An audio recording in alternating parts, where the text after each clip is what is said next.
Hi everyone, and welcome to our video on evaluating inverse trigonometric functions using a calculator.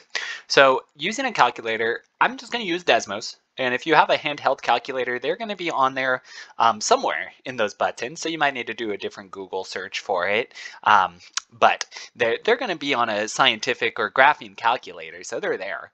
The reason I like Desmos is because most of the time we don't use a calculator in the class, but we'll need it for homework problems, so we're already online anyway, so it's a quick and easy one to use.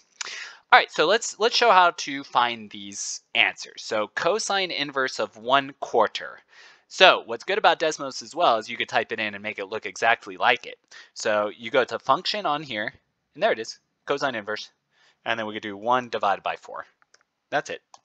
Now this answer is in degrees, so we can see the button. We could change it to radians or degrees. Okay, so that's it. That's all we have to do. All right, so whatever they might want. So usually they want radians, but you never know. Okay, so just read it carefully. So on this, it doesn't say. So I'm going to do 1.3181. That's to 4 decimal places. That's it. Or if they did want it in degrees, we could just push the button. There it is now in degrees. Degrees, I'm just going to do to 2 decimals. So 75.52. That's it, done. Okay, so the calculator can speed these up pretty quick. All right, so sine inverse of negative 0.871.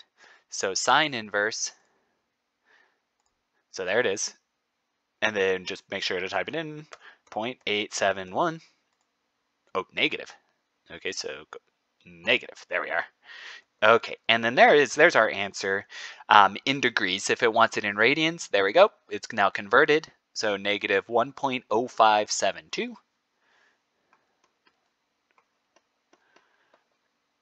And that's a 5. All right. So that's in radians. Or if it wants it in degrees, I could just go back and click the button. Negative 60.58 degrees. All right, and then as a reminder, so in our previous problems where we were doing these without a calculator, I would draw the unit circle and mark where our answer could have been. So remember, sine inverse must be between negative, oops, that's the positive. I don't know why I wrote that one up there. So between negative pi halves and positive pi halves. Now that radian measure does put you in quadrant 4, which is it is negative, so it goes this way. And notice negative 60.58 can also help. Okay, so it's putting you about there. Okay, and all it's stating is that, so this was the negative 1.0572 measure using radians, and the y-coordinate of this point, so I don't know what the x-coordinate is right now, but the y-coordinate is the negative 0.871. Okay, so that, again, that's a y-coordinate. Like that. Okay, so that's the full picture, just to show it. Okay, but let's do these other ones with the calculator. Okay, so arctangent of 8.75. Okay, so arctangent, remember that's the same thing as tangent inverse.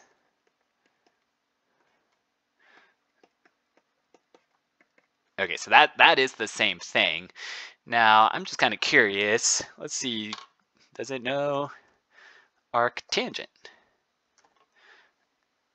So I'm just seeing if you could just type it in, 8.75. Oops. Look at that. So you can just type in arctangent and Desmos knows it as well. Okay, and that's in degrees. There's the radians. Okay, so notice I'm going to hit enter. So notice, see, they're the same thing. Okay, so you could do arctangent in this. Okay, so let's just write down our radian measure. So you could, or you just, actually, let's not even write it down, I don't think. So you can go back and forth and see them. Okay, so actually, yeah, might as well write it down. 1.4570.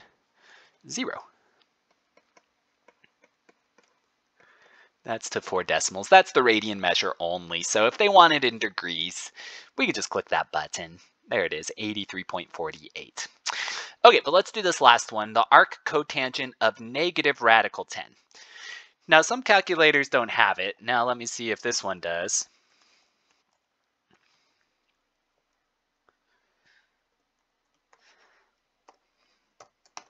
Okay, so we can see we have a problem with this.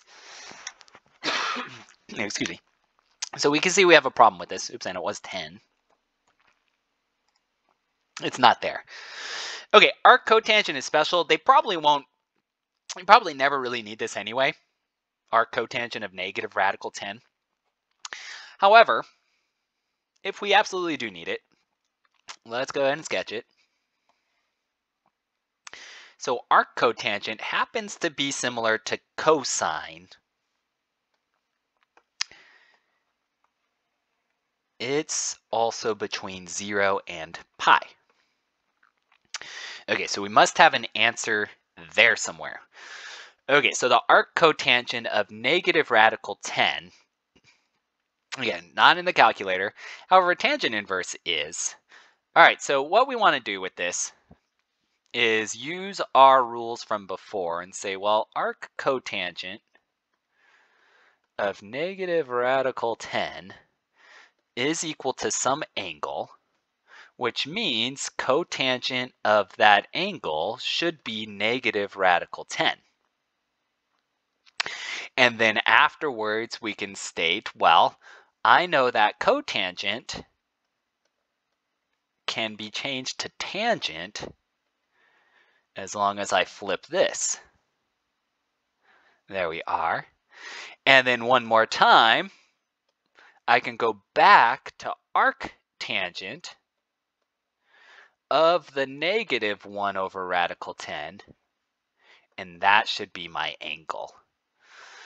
Okay, so we're using some tricks here to help us with arc cotangent. Again, I don't think you would ever even have to worry about number 4, but just to be safe, here we are covering it. So it looks like that's what I need to type in.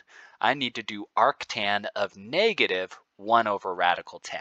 Okay, so arc cotangent didn't work, but arc tangent of negative 1 divided by square root of 10 should work.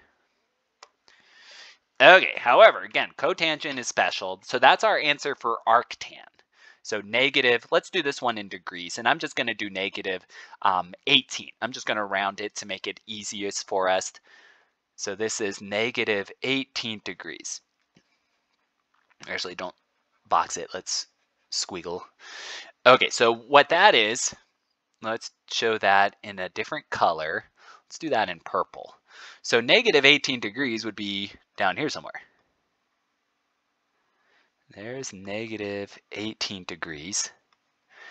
But it's not in the arc cotangent region.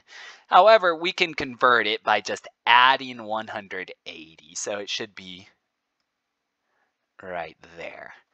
Okay, so it's on the same line. So again, this is real special. I don't think you ever have to worry about it. So you could have stopped at 3. I'm 99% sure. But just in case, so we're going to add 180 to the negative 18 degrees. So 180 and 18 would have been 162. And there we are. Okay, so that's how we can find if we have an arc cotangent, or secant and cosecants work in a similar way, but they're not on the calculator, so they usually don't care about them. But that is the way that we can do it if we absolutely need to. Okay, so that's it. Thanks for watching. If you do have questions, please let me know. Otherwise, I'll see you again next time.